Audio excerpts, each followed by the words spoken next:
Hello friends, good morning. ఈరోజు మీకు నేను ఒక హెల్దీ అండ్ టేస్టీ పెసరట్టు దానిలోకి అల్లం పచ్చడిని చూపించబోతున్నాను. నేను చూపించిన విధంగా చేసుకున్నట్లయితే ఆరోగ్యానికి ఆరోగ్యం, రుచికి రుచి. ఎక్కడా స్కిప్ చేయకుండా చూస్తేనే ఈ ప్రాసెస్ అనేది అర్థమవుతుంది. ఇప్పటి వరకు నా ఛానల్ని సబ్స్క్రైబ్ చేసుకోకపోతే సబ్స్క్రైబ్ చేసుకోండి. ఇక వీడియోలోకి వెళ్దాం. ముందుగా పావు కొలతలతో అయితే ఒక అరపావు పచ్చపెసల్ని పొట్టుతో సహా తీసుకోవాలి. అదే కప్పు కొలతలతో అయితే ఒక కప్పు పచ్చపెసల్ని తీసుకోవాలి. ఈ పెసల్లో నీటిని పోసి బాగా శుభ్రంగా కడగాలి. కడిగి ఆ నీటినంతా కూడా ఒక స్ట్రెయినర్ తీసుకొని దానిలోకి వడబోసుకోవాలి.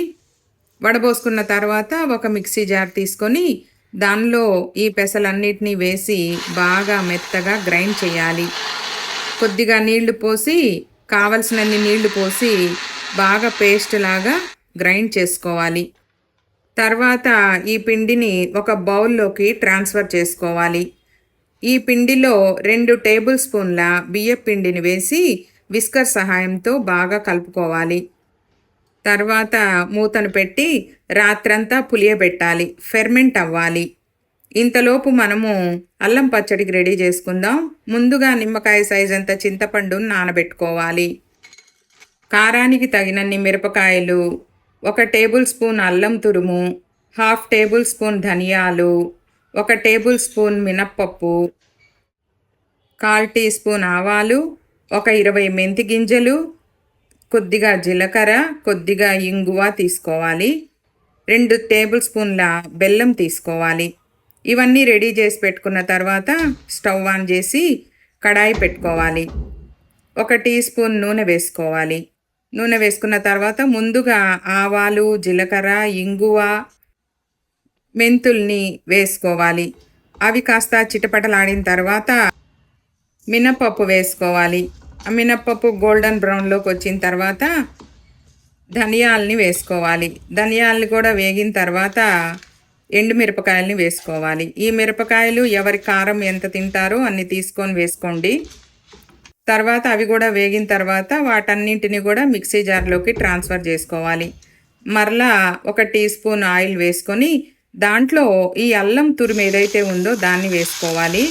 అది కూడా దోరగా వేగిన తర్వాత ఆ తురుమును కూడా మిక్సీ జార్లోకి తీసుకోవాలి. తర్వాత తగినంత ఉప్పు, బెల్లం తురుము, మనం ముందుగా నానబెట్టుకున్న చింతపండును వేసుకోవాలి. వేసుకొని ఒక చిటికెడు పసుపును వేసుకోవాలి. వేసుకున్న తర్వాత దీన్ని గ్రైండ్ చేసుకోవాలి. గ్రైండ్ చేసుకొని దానిలో తగినన్ని నీళ్లు పోసి బాగా పేస్ట్ లాగా అయ్యేలాగా గ్రైండ్ చేసుకోవాలి. ఈ విధంగా పేస్ట్ అవ్వాలి. అల్లం పచ్చడి రెడీ అయిపోయింది. ఇప్పుడు పిండి బాగా పులిసిపోయింది. ఈ విధంగా పులిసిన పిండి అయితేనే ఆరోగ్యానికి చాలా మంచిది. ఈ పిండిలో తగినంత ఉప్పు వేసి బాగా కలుపుకోవాలి. ఈ పిండి అయితేనే మనకు అరుగుదల అవుతుంది. లేదు అప్పటికప్పుడు వేసుకున్న పిండి అయితే అరగడం కొంచెం కష్టం.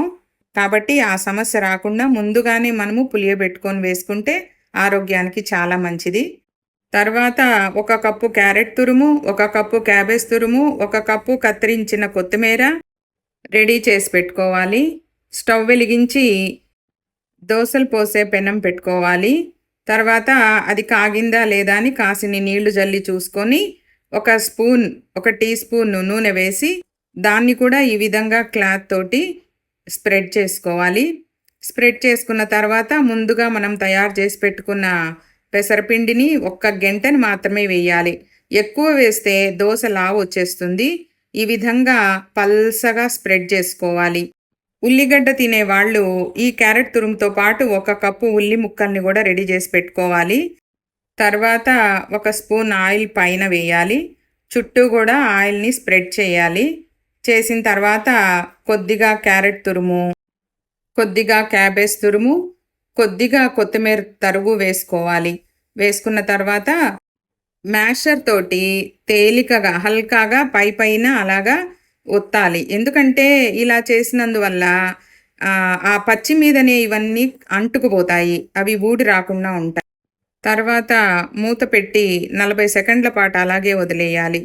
ఇప్పుడు చూద్దాం ఎలా ఉందో దోస. బాగా మగ్గిపోయాయి పైన ఉండే కూరగాయలు. వీటితో పాటు ఉల్లి తరుగును కూడా వేసుకోవాలి. వేసుకున్న తర్వాత ఇప్పుడు ఈ దోస ఎలా కాలిందో చూద్దాం. బాగా కాలింది. గోల్డెన్ బ్రౌన్ కలర్‌లో వచ్చేలాగా కాల్చుకోవాలి. 2 వైపులా కాల్చుకోవాలి. అంతేనండి. మన ప్రోబయాటిక్ పెసరట్లు రెడీ అయిపోయాయి. ఇవి మనకు మంచి బ్యాక్టీరియాని అందిస్తాయి. మీకు నచ్చిందా? నచ్చినట్లయితే మీరు కూడా ట్రై చేసి ఎలా వచ్చిందో నాకు కామెంట్ సెక్షన్‌లో కామెంట్ పెట్టండి. లైక్ చేయండి. మీ ఫ్రెండ్స్‌కి, మీ రిలేటివ్స్‌కి షేర్ చేయండి. Thanks for watching.